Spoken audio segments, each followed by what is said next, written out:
शांति 6 नवंबर 2020 की प्रातः मुरली बाप दादा की साकार महावाक्य है। बाबा बोले, मीठे बच्चे, तुम अभी गॉडली सर्विस पर हो। तुम्हें सबको सुख का रास्ता बताना है, स्कॉलरशिप लेने का पुरुषार्थ करना है। प्रश्न है, तुम बच्चों की बुद्धि में जब ज्ञान की अच्छी धारण हो जाती है तो कौन सा डर निकल जाता है? उत्तर में बाबा बोले, भक्ति में जो डर रहता कि गुरु हमें श्राप न दे देवे, यह डर ज्ञान में आने से, ज्ञान की धारणा करने से निकल जाता है। क्योंकि ज्ञान मार्ग में श्राप कोई दे न सके।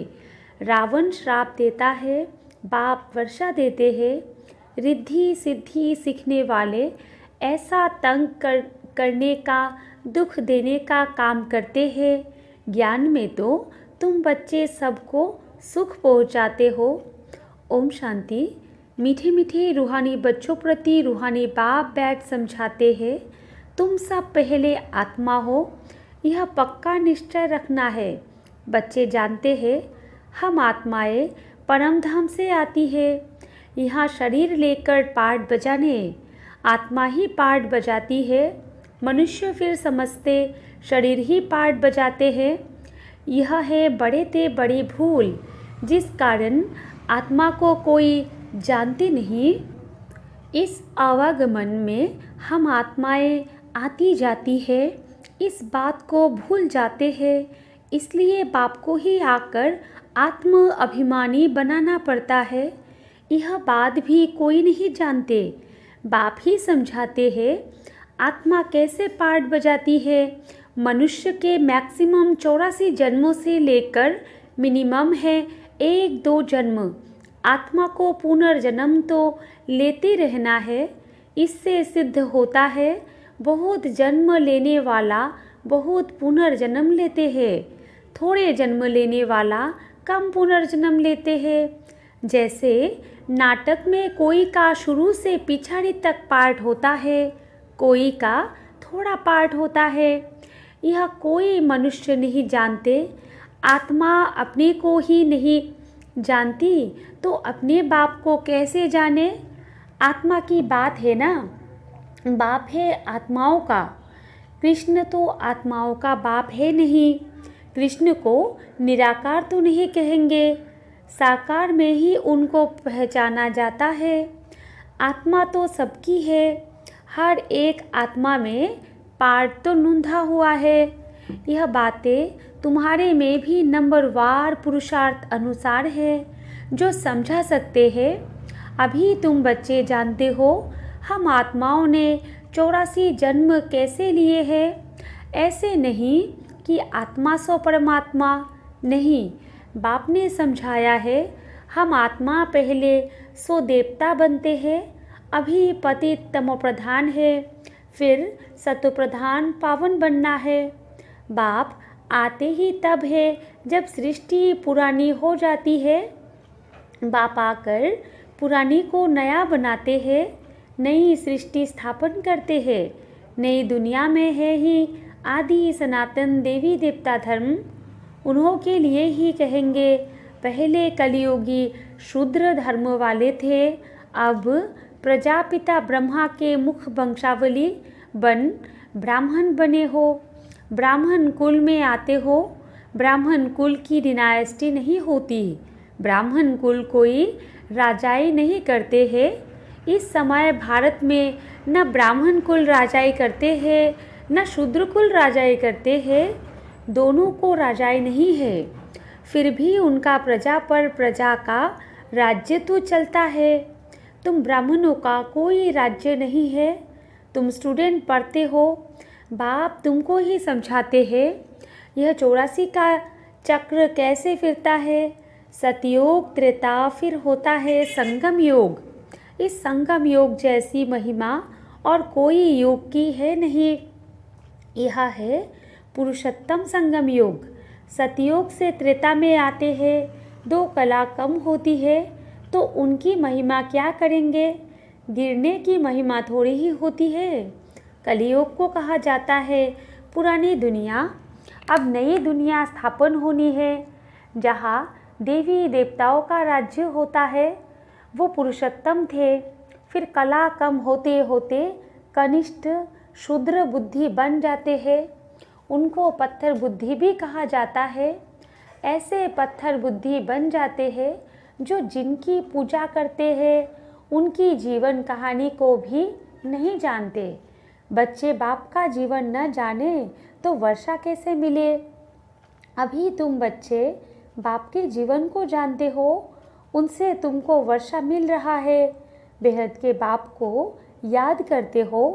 तुम मात पिता हम बालक तेरे कहते हो तो ज़रूर बाप आया होगा, तब तो सुख घनेरे दिए होंगे। बाप कहते हैं मैं आया हूँ, अतः सुख तुम बच्चों को देता हो। बच्चों की बुद्धि में यह नॉलेज अच्छी रीति रहनी चाहिए, इसलिए तुम स्वदर्शन चक्रधारी बनते हो। तुमको अब ज्ञान का तीसरा नेत्र मिला है। तुम जानते हो हम 100 देवता बनते हैं, अब शूद्र से ब्राह्मण बने हैं। कलियुगी ब्राह्मण भी है तो सही ना। वो ब्राह्मण लोग जानते नहीं कि हमारा धर्म अथवा कुल कब स्थापन हुआ, क्योंकि वो है ही कलियुगी। तुम अभी डायरेक्ट प्रजापिता ब्रह्मा की संतान बने हो और सबसे उच्च कोटि के हो। बाप बैठ तुम्हारी पढ़ाई की सर्विस, संभालने की सर्विस और श्रृंगारने की सर्विस करते हैं। तुम भी हो ungodly service only. God father भी कहते हैं हम आए हैं सब बच्चों की सर्विस में, बच्चों को सुख का रास्ता बताना है। बाप कहते हैं अब घर चलो। मनुष्य भक्ति भी करते हैं, मुक्ति के लिए ज़रूर जीवन में बंधन है। बाप आकर इन दुखों से छुड़ाते हैं। तुम बच्चे जानते हो त्राही त्राही करेंगे, हाहाकार के बाद जय जयकार होनी है। अब तुम्हारी बुद्धि में है कितनी हाय हाय करेंगे जब नेचुरल कैलेमिटीज़ आदि होगी। यूरोप वासी यादव भी है। बाप ने समझाया है यूरोप वासियों को यादव कहा जाता है। दिखाते हैं पेट से मुसल निकले, फिर श्राप दिया। अब श्राप आदि की तो बात ही नहीं, यह तो ड्रामा है। बाप वर्षा देते हैं, रावण श्राप देते हैं। यह एक खेल बना है। बाकी श्राप देने वाले तो दूसरे मनुष्य होते हैं, उस श्राप को उतारने वाले भी होते हैं। गुरु गुसाई आदि से भी मनुष्य लोग डरते हैं कि कोई श्राप न देवे। वास्तव में ज्ञान मार्ग में श्राप कोई दे न सके।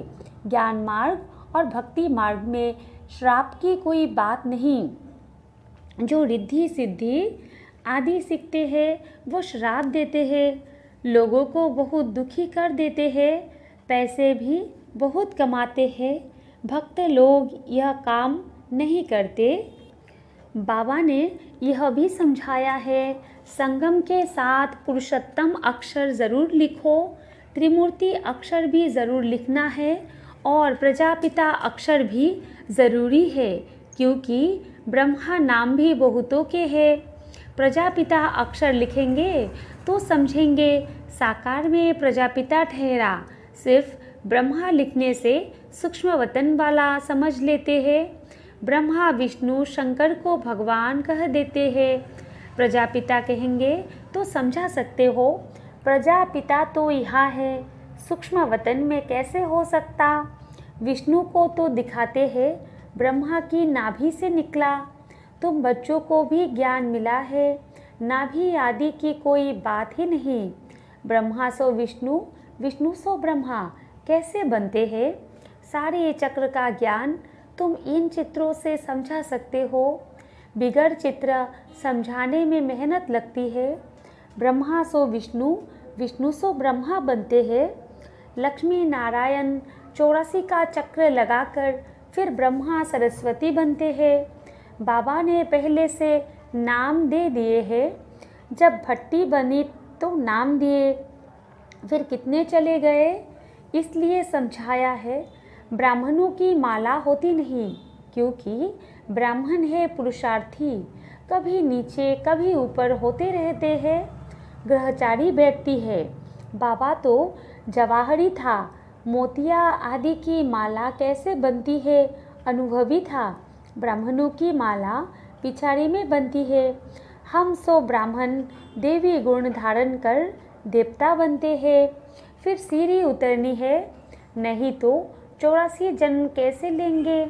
84 जन्मों के हिसाब से यह निकल सकते हैं।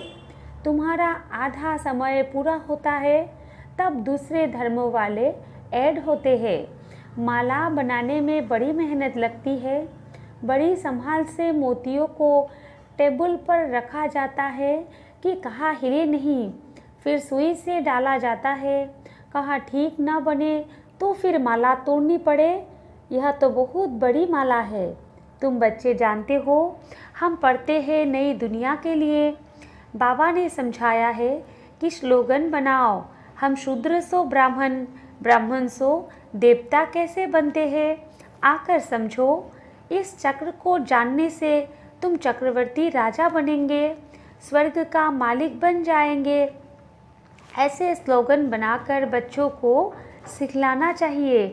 बाबा युक्तियाँ तो बहुत बतलाते हैं, वास्तव में वैल्यू तुम्हारी है। तुमको हीरो हीरोइन का पार्ट मिलता है। हीरे जैसा तुम बनते हो, फिर 84 का चक्र लगाए कोड़ी मिसल बनते हो। अब जबकि हीरे जैसा जन्म मिलता है तो कोड़ियों पिछाड़ी क्यों पड़ते हो। ऐसे भी नहीं कोई घर बार छोड़ना है। बाबा तो कहते हैं गृहस्थ व्यवहार में रहते कमल फूल समान पवित्र रहो और सृष्टि चक्र की नॉलेज को जानकर देवी गुण भी धारण करो तो तुम हीरे जैसा बन जाएंगे। बरोबर भारत 5000 वर्ष पहले हीरे जैसा था। यह है एम ऑब्जेक्ट। इस चित्र को लक्ष्मी नारायण के बहुत महत्व देना है। तुम बच्चों को बहुत सर्विस करनी है।